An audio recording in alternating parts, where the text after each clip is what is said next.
forage for their food, and just behave how a bear would out in the wild. So we also had our Keeper Kid program where kids that signed up were able to come in the habitat with those animal keepers and help them hide that food. And the bears really do appreciate that, and we appreciate that as well. So let's give our Keeper Kids a big round of applause for helping us out today. Thank you so much. And now you get to see the bears come out and find all that food you hid and destroy all your hard work. So the first bear that just walked out is Corum. He is actually our largest bear here. He's about 690 pounds. So he's above average for a male grizzly in the Montana area. Typically, male grizzly bears around 500, 550 pounds or so. So he's just on that larger end of average. Typically won't run into a bear his size.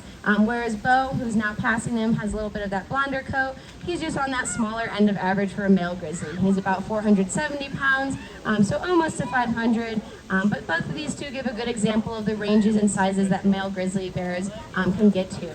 And so these two are the two male grizzly bears that live here. Corum is 15 years old, and he's from northern Montana.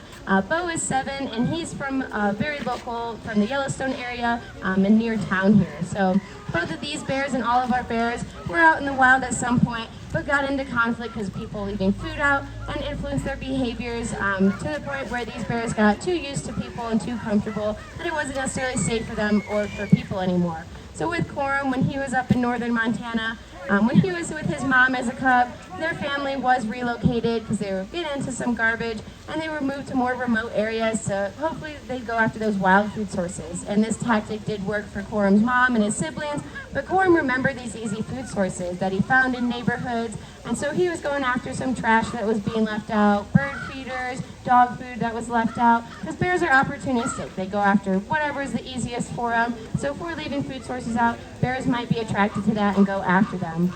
So Corum learned over time that where he found people, he'd be able to find some reliable food sources as well. So he got so comfortable around people and used to them that he did eventually steal some bread out of the back of someone's pickup truck while they were unloading their groceries. So not something that you'd want to have happen to you, but also not a normal bear behavior. Corum didn't just wake up one day and decide to go into the back of someone's truck.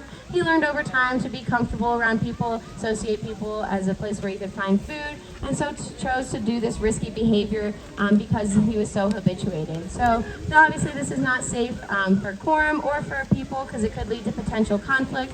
While he wasn't never aggressive, he did get to that point where he had to be permanently removed from the wild. So Corum was brought to us when he was about 3 years old and has been here ever since. And again, he's 15 years old, so he's like middle-aged, he's full-grown, just in his adulthood. So this is Corum's story and how he came to us here, and Bo is a very similar story. So he's the bear on the far right now, kind of sniffing around. Bo, like I said, is a very local bear. He was getting into trouble at a campground just north of town here. So it was that summer during COVID year where there's a lot of people getting outside that were maybe a little inexperienced in camping because it was one of the only things to do at the time. But that being said, they weren't being very bear aware of realizing that the regulations of storing your food properly, that those were in place for a reason to ensure their safety, but also for the bear's safety.